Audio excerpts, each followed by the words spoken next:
Bienvenue dans cette capsule vidéo dans laquelle nous allons voir comment aborder les phases de la Lune avec le logiciel NAPLABS.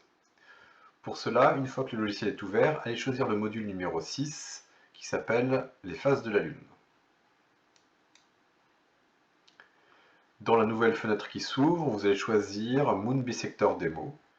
Dans cette simulation informatique, nous allons voir comment déterminer la phase de la Lune en utilisant la notion de plan bisecteur. Un plan bisecteur est un plan qui va séparer un objet en deux parties égales. Commençons par faire apparaître la position du Soleil. En utilisant la première étape, Step 1, le Soleil est donc situé ici à gauche du système Terre-Lune. Cela signifie que la Lune et la Terre sont éclairées sur une face et que l'autre face ne sera pas éclairée. Ce que l'on peut matérialiser en utilisant l'étape numéro 2, qui va permettre de séparer les deux astres, de les couper en deux, en montrant une face non éclairée ici et une face éclairée qui fait face au Soleil de l'autre côté. Cela est rendu plus visible en cliquant sur l'étape numéro 3, qui permet de voir l'ombre propre de la Lune et l'ombre propre de la Terre. On a donc la face éclairée qui est dirigée vers le Soleil, et la face non éclairée qui lui fait opposition. Nous pouvons donc maintenant retirer ces plans bisecteurs, et nous allons nous intéresser au point de vue d'un observateur terrestre, qui va donc regarder la Lune depuis la Terre ici, dans la direction matérialisée par le segment bleu.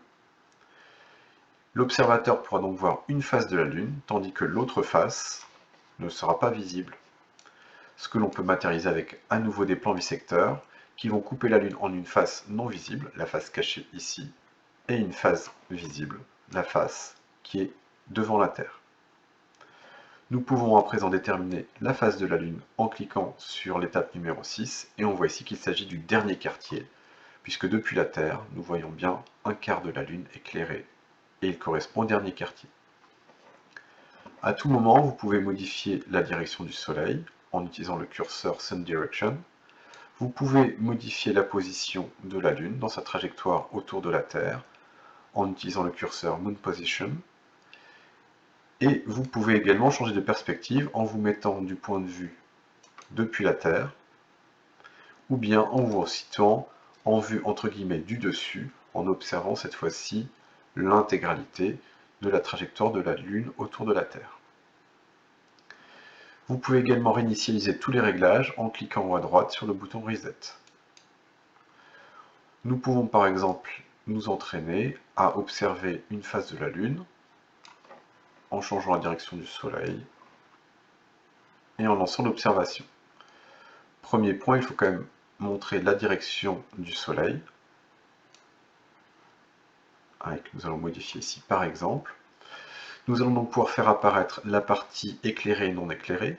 Par rapport au Soleil, les plans bisecteurs vont donc couper les deux astres avec une moitié éclairée et une moitié non éclairée.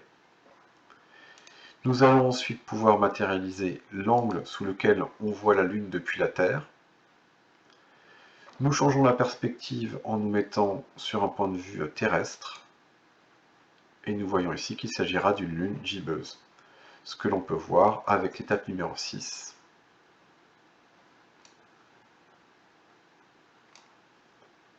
Voilà, c'est à présent terminé pour la présentation de ce module informatique.